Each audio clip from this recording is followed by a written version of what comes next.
This is episode 15 of my Road to Unicum series. Today we look at the Tier 9 Soviet heavy tank, the IS-8. Like the IS-3 before it, it has the pikenose design. The pikenose has about 220 millimeters of armor when the pike is pointing towards your opponent, which isn't very much, but worse yet, the lower front glacis has a value of only 183, and it's also a very large weak spot. With most tanks, you can angle the hull to protect the lower front glacis, but by doing so, you compromise the integrity of the near side pike, and that armor drops down to below 190. The turret is pretty strong on this tank. Really, the only vulnerable area is along the roof, but that's going to be pretty hard to hit.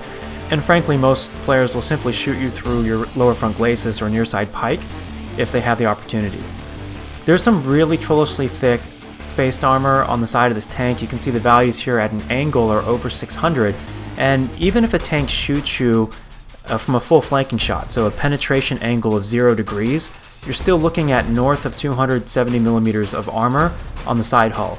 The problem, of course, is that if your opponent can see your tracks and has the gun depression to shoot there, that's an easy penetration.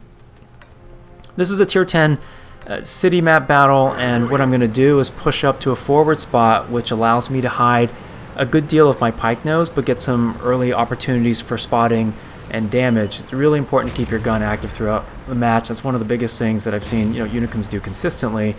And as I move forward here, I'm going to spot an IS-7 whose pike is pointing directly at me, so I shoot him through his lower front glacis. Notice I snapshotted there because I wanted to make sure I got the shot off before he'd have a chance to land on me. And then a Tiger just fired. He's trying to pull back into cover, and I tag him before he pulls back.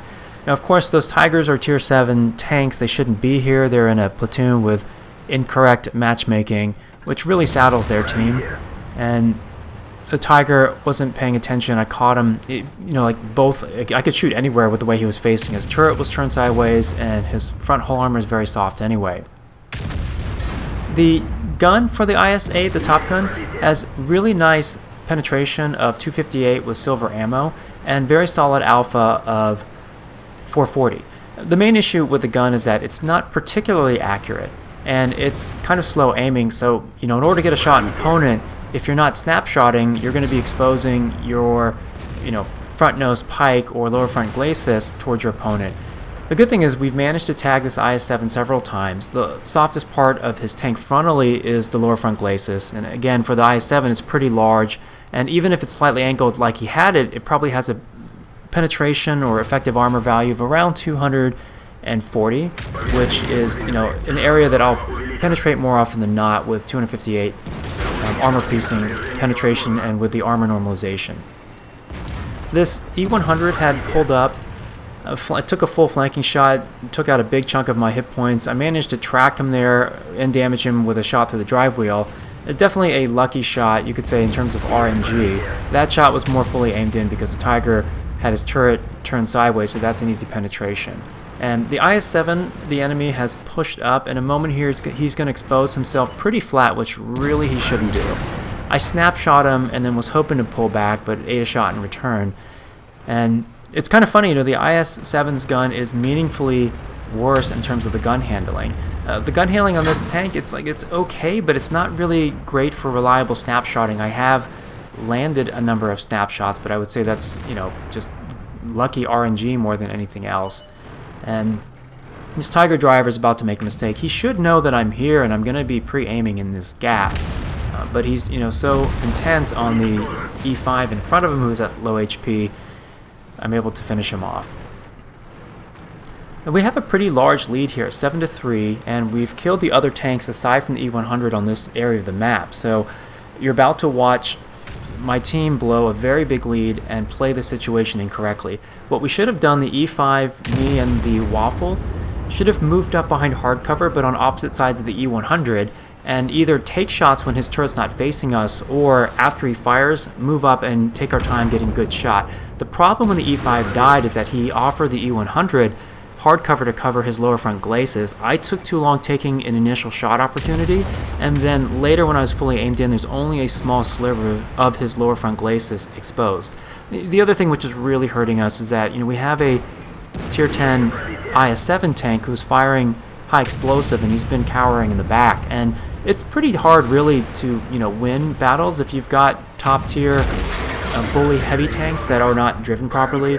And we would have won this battle, in my opinion, if all the IS-7 did was drive up and facehug and preoccupy the E-100, not even fire his gun, because he only does not even 400 damage in the battle, so his damage is immaterial. But if he kept the E-100 busy, occasionally drew some shots from the E-100, the rest of us could have flanked the E-100 and taken him out. But as it is, that E-100 dealt like almost 5,800 damage on their side, so really carried their side, but survived this long mainly as a factor of our failure to coordinate properly. While this is a pug, driving up, like both the E5 and the Waffle drove up, into his gun, and his gun actually has, pretty slow aim time. So, the fact that he was able to get off a shot before the tank's trying to kill him is, pretty bad sign from our side.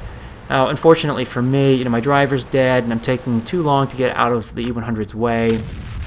And, it's interesting, a lot of you had asked for, me to provide a review about this particular tank, hoping I'd be able to provide some helpful insight, and I came to the same conclusion that a lot of you did. This is not a very strong tier 9 tank, and you'll hear people use the generalization of play your IS-8 like a heavy medium tank, and while that sounds like it might work on paper, in order for that to work, generally speaking, mediums have multiple of the following things. They have fast aiming guns, good accuracy, good top end speed, good agility, and good acceleration. And arguably the only one of those things that the IS-8 has is good top end speed. So I tried playing it like a fast medium and just couldn't get it to work consistently, and I was very happy to sell this tank for the IS-7. This is really the only wart in the line from tiers 5 through 10. Every tank is very strong with the exception of this one. So in our next video from the last poll, we are going to be looking at the Cromwell, and please vote to let me know which tank you want to see after that. Take care.